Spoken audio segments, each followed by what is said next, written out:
소쿨극장의 프로그램 세상의 모든 것입니다.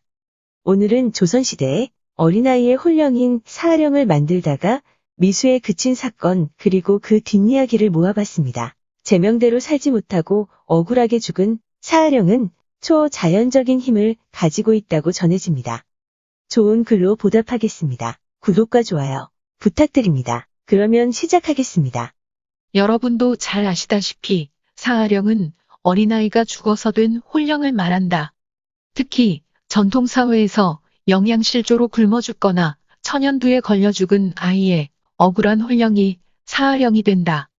사아령은 인간의 기륭화복을 예언하고 자손의 번영과 무병장수를 가능하게 하는 힘을 가지며 그뿐만 아니라 죽은 자를 살려내는 힘까지 가지고 있다고 전해진다.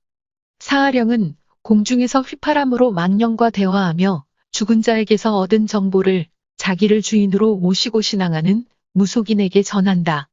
사아령을 몸에 실은 무속인은 휘파람 소리를 내면서 신점을 치고 예언을 하는 등 초자연적인 능력을 발휘한다. 이익의 서모사설을 보면 사람이라면 절대로 해서는 안 되는 악랄한 방법으로 때로 사아령이 만들어진다. 우선 몸매가 유달리 작은 7세 미만의 남자아이를 유괴해 비밀의 장소에 가둔다. 그런 다음 몇 년 동안 죽지 않을 만큼만 음식을 준다. 세월이 가도 전혀 자라지 못하는 아이는 마침내 더는 어떻게 할 수 없을 정도로 마르고 작은 상태가 된다. 이때 대나무통 안쪽에 음식을 넣어 아이에게 준다. 아이는 오직 먹고 싶은 생각만으로 대나무통 안으로 발버둥치며 들어간다. 아무리 마르고 작다 하더라도 대나무통보다 아이가 클 것은 당연하다. 하지만 배고픈 아이는 음식에 대한 일념으로 가득 차 있다. 사아령을 만드는 사람들은 이때 온 우주의 신령스러운 기운이 그 아이 속으로 빨려 들어간다고 여겼다. 그래서 바로 그 순간 번개처럼 칼로 찔러 죽인 다음 뚜껑을 닫아 바로 봉한다. 대나무통 안에 끔찍하게 구겨 넣어진 채 죽은 아이는 그 모습 그대로 영업력을 가지는 사아령이 된다. 유몽인의 어우야담을 보면 실제로 사아령을 만들려다가 미수에 그친 사건이 있었다. 1500년대 마렵 즈음에 송도에 살던 김희의 5살 아들이 유괴된다. 김희의 어린아들은 총명하고 영특했지만 동년배 아이들보다 몸이 약하고 작았다. 어느 날 어떤 여자가 나타나서 엿을 싸준다고 아이를 꼬드겨서는 아무도 모르게 등에 업고는 길을 나섰다. 여자는 언덕과 비탈을 오르내리고 깊고 가파른 곳을 지나서 바위굴 속에 아이를 넣어두고 지켰다.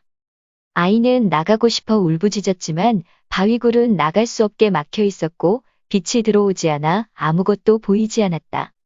무서움에 울고 떨며 소리를 지르면서 도움을 청하기도 했지만 깊은 산속의 바위굴에는 아무도 찾아오지 않았다.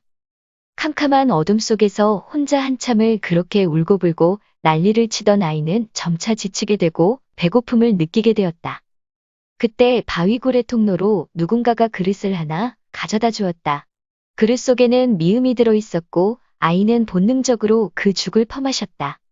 그렇게 아무것도 보이지 않는 동굴 속에서 갇혀 사는 생활이 시작되었다. 날씨가 너무 추워서 견디기 어려운 날에는 풀을 엮어 만든 이불 같은 것이 들어왔다. 그런 것을 보면 여자가 굴 밖에서 같이 지내기는 하는 것 같았다. 하지만 아이는 일이 어떻게 돌아가는 건지 도통 몰랐다. 시간이 갈수록 그릇이 들어오는 빈도가 점점 줄었다. 이틀에 한 번 들어오던 것이 사흘이 되고 마침내는 일주일이 되고 열흘이 되었다. 아이는 캄캄한 어둠 속에서 말 한마디 듣지 못하고 빛 한 줄기 보지 못한 채 날마다 지냈다. 그런 날들이 끊임없이 계속되었다. 그러다가 열흘에 한 번 음식 들어오는 것마저 또 끊어졌다. 호랑이에게 잡아먹혔던지 아니면 어딘가에서 참변을 당했던지 하여간 여자에게 심상찮은 일이 생긴 것이 틀림없었다. 아이는 기력을 잃어가면서 조금씩 죽음의 문턱에 가까이 다가서기 시작했다.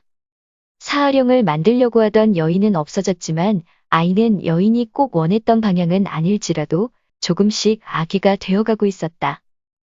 이때 송도 사람 김서방이 재령 장수산에 철을 캐기 위해 굴을 파다가 우연히 굴 속에 갇혀있던 아이를 발견했다. 놀라서 아이를 구조했고 그런 다음 자세히 살펴보니 바로 이웃집 선비, 김희의 아들이었다. 아이를 잃어버린 지 이미 6년이나 지나 김희 부부는 아이가 호랑이에게 잡아먹힌 줄로만 알았다. 땅바닥을 뒹굴고 가슴을 치며 슬퍼하다가 마침내 포기하고 신주를 만들어 제사 지낸 지 3년이 지났을 무렵이었다. 아이는 지난 6년 동안 몸이 하나도 자란 것 같지 않았다. 그뿐만 아니라 말을 통 안 하고 하는 행동도 백치 같았다.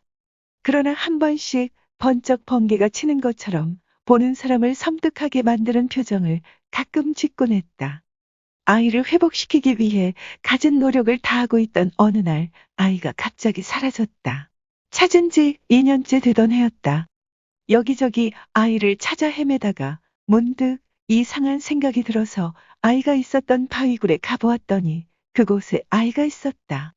아이는 일이나 승냥이처럼 흉흉한 눈빛을 하고는 휘파람 비슷한 소리를 냈다. 아이의 상태가 도저히 집으로 데리고 올 형편이 아니라고 생각한 김이는 일단 혼자 집으로 돌아왔다. 만반의 준비를 한 다음 하인 여러 사람을 데리고 다시 그 바위굴을 찾아갔을 때 아이는 이미 종적을 감추고 없었다. 그러고 몇 달 지났을 때였다. 한양의 어느 양반집에서 경사스러운 일이 있어 크게 잔치를 벌였다. 친척들이 한 집안에 모두 모이니 그 수가 매우 많았다. 분위기가 한창 무르익을 즈음 안방마루에 친 주련 밖에 홀연히 더벅머리 아이 하나가 나타나 서 있었다. 10서너 살쯤 되어 보이는 아이는 눈이 옆으로 찢어져 있고 한쪽 눈 밑에는 칼자국이 있어서 무척 사나워 보였다. 입을 다물었는데도 한쪽 송곳니가 입술 쪽으로 보였고 더벅머리인데다 까치머리같이 산발로 흩어져 있었다. 무엇보다도 태어나서 한 번도 안 씻은 듯 온몸에 떼국물이 흐르는 데다 사람이 죽어서 썩을 때 풍기는 악취가 심하게 났다. 그 집 안주인과 손님들은 서로 누군가가 데려온 종일 것이라 여겨 묻지를 않았다. 아이가 안으로 들어와 때가 잔뜩 낀 손으로 잔치상에 음식을 집어들고는 먹기 시작했다. 그 자리에 있던 여자 손님 하나가 기겁을 하고는 계집종을 시켜 그 아이를 꾸짖어 내쫓게 하였다. 그러나 아이는 조금도 움직이지 않았다. 계집종이 앙칼지게 물었다. 너는 누구네 종이기에 감히 안방마루 가까운 곳에 있는 거야. 안에서 즉시 나가라는데도 어찌 감히 나가지 않느냐?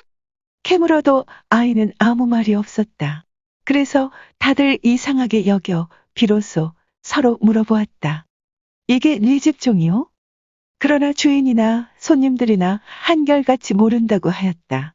다시 사람을 시켜 물었으나 그 아이는 여전히 말을 하지 않았다. 여자 손님들이 모두 노하여 팔을 내저으며 나가게 하였다.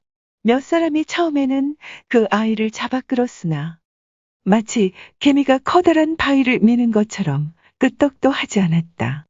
여자들은 모두 노하여 사랑채에 말하여 그 아이를 끌어내도록 하였다. 사랑채에 있던 손님들이 그 말을 듣고 종 몇 사람을 시켜 끌어내게 하였으나 그 아이를 조금도 움직이게 할 수가 없었다. 사람들이 다투어 물었다.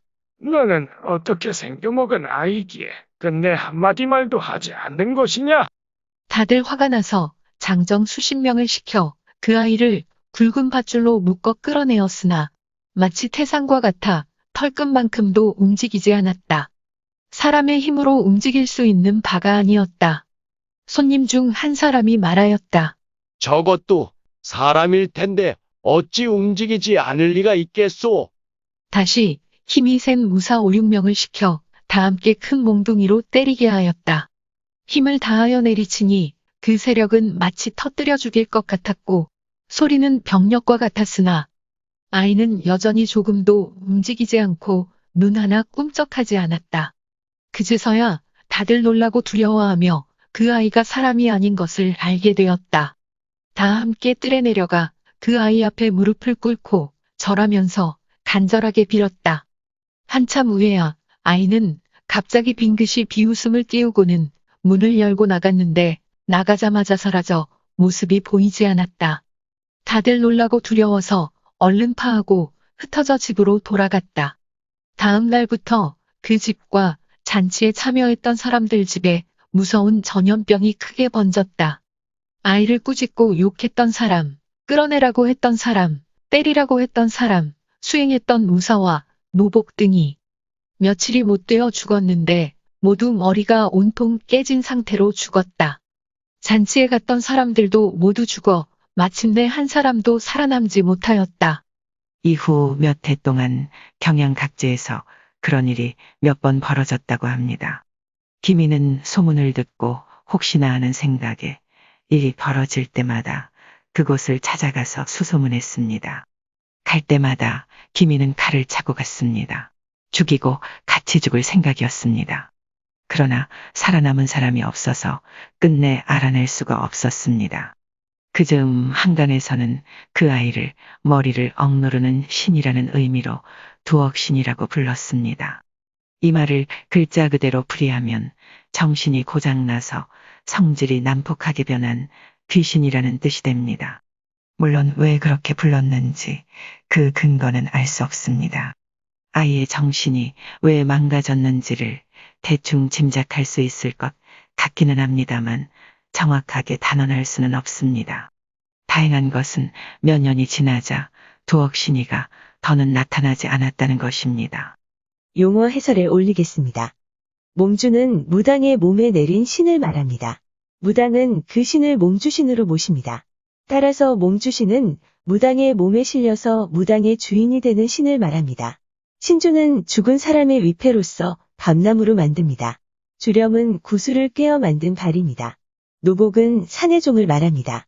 두루치기는 천민들의 치마입니다. 천민들은 양민의 치마인 몽당 치마보다 더 짧은 속바지 무릎이 드러나는 두루치기를 입었습니다.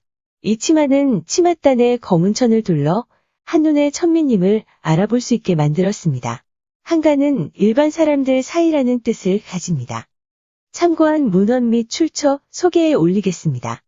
인방이 편저하고 김동욱과 최상은 교수가 공역한 천예록과 유몽인이 짓고 신익철, 이형대, 조용히 노영미 교수가 같이 옮긴 어우야담을 인용 참고했습니다. 조선시대 실학자 이익의 성어사설과 이능화 선생이 짓고 서영대 교수가 주석을 달고 번역한 조선무속고도 인용 참고했습니다. 또 한국콘텐츠진흥원 문화콘텐츠닷컴의 인기설화 그리고 국립민속박물관의 한국민속신앙사전과 한국민속대백과사전에 탑재된 기사도 인용 참고했습니다. 그리고 한국학중앙연구원과 한국민족문화 대백과 사전의 기사와 사진도 인용 참고했습니다. 덕수궁 함영전의 외주렴 사진, 경북 영주의 수능 읍내리 벽화고분에 그려진 역사상과 여러 생활풍속의 그림과 사진, 경북 영주시 홈페이지도 인용 참고했습니다. 또 에듀넷과 한국역사연구회의 고구려 고분벽화 폐허를 지키는 사신, 고살리 1호분 벽화도 참고했습니다. 다음 블로그 은주보살과 호응의 축구 블로그 기사와 사진, 그리고 모미지의 블로그 조선시대 괴담 사건도 참고했습니다. 조선시대 화가 신윤복, 김홍도, 김준곤의 그림 몇 점과 구례 온조루 고택중 사랑채 사진도 참고했습니다. 크라우드픽과 영도불교사의 사진도 참고했습니다. 소쿨극장입니다. 다음 주 토요일에 뵙겠습니다. 다음에 뵐 때까지 안녕히 계십시오. 고맙습니다.